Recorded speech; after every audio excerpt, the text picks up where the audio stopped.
Welcome to the cold start video for the 2000 Fiat Coupe 20 valve turbo. And here we have the ignition, all the lights on. If you'd like to start her up, Victor.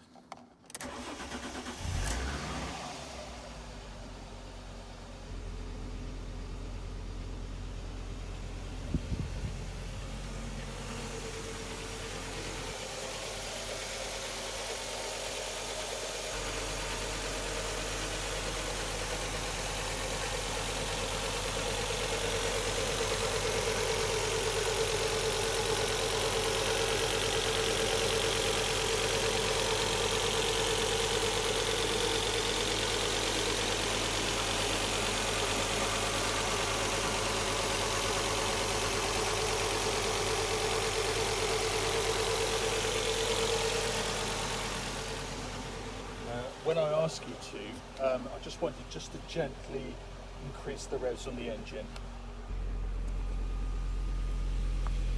Would you like to increase the revs on the engine now, please? Yep, all good.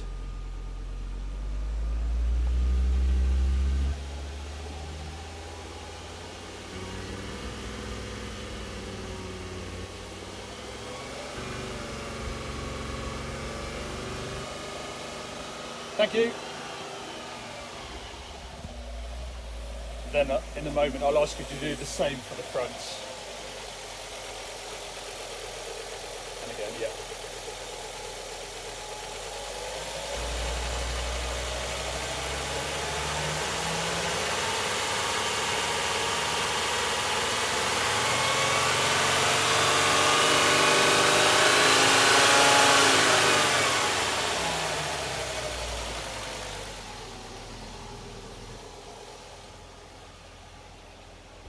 Dashboard.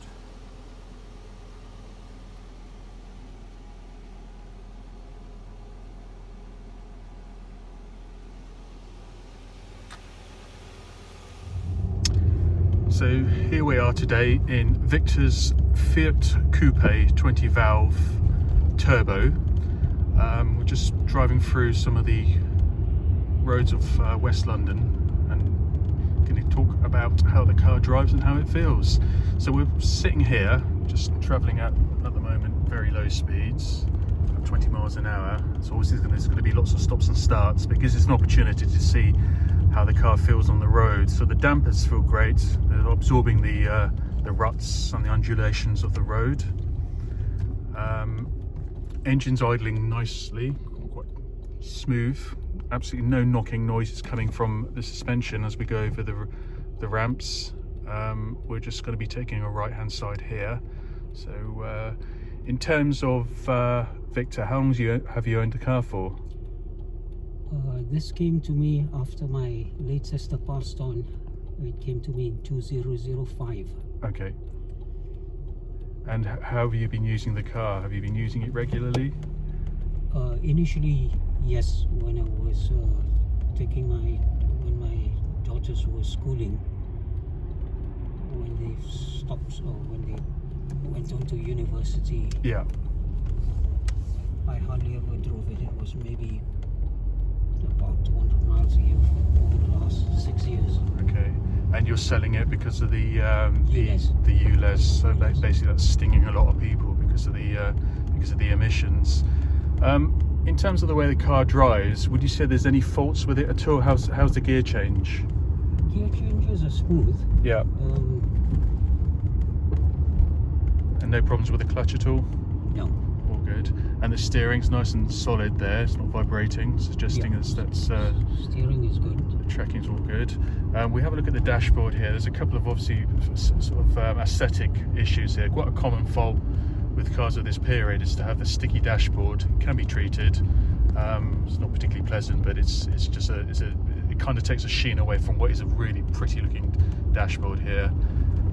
So yeah, here we are. We're sort of trickling along at 20 mph. 20 mph. This thing sometimes sticks. Yeah, there you go. Italian electrics there at its best. There's a couple of minor electrical issues with the car. So you say that the indicator return isn't sort of functioning. Turns left, Yeah. So manually set it back. So there's a couple of issues on there, but in terms of where the car drives, it's absolutely spot on. It's really cosseted and smooth inside here.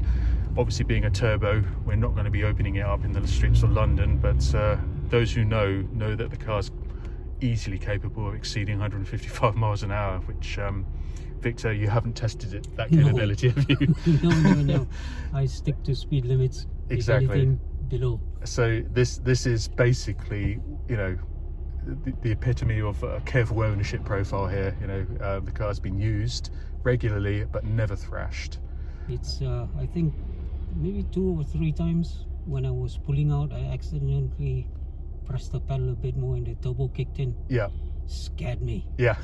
I pulled off straight off and just released it. So we have it straight from the horse's mouth. This car has not been thrashed, so that's always good news. Yeah, we'll rejoin in a second.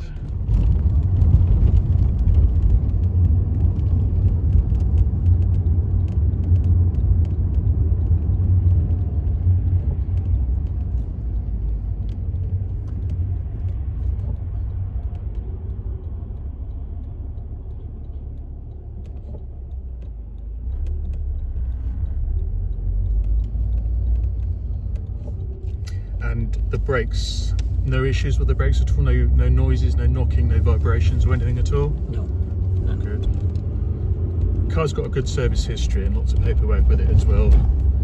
We have all of the MOTs that, since Victor's had it, he's supplied all of the MOTs, which you'll be able to see in the paperwork gallery.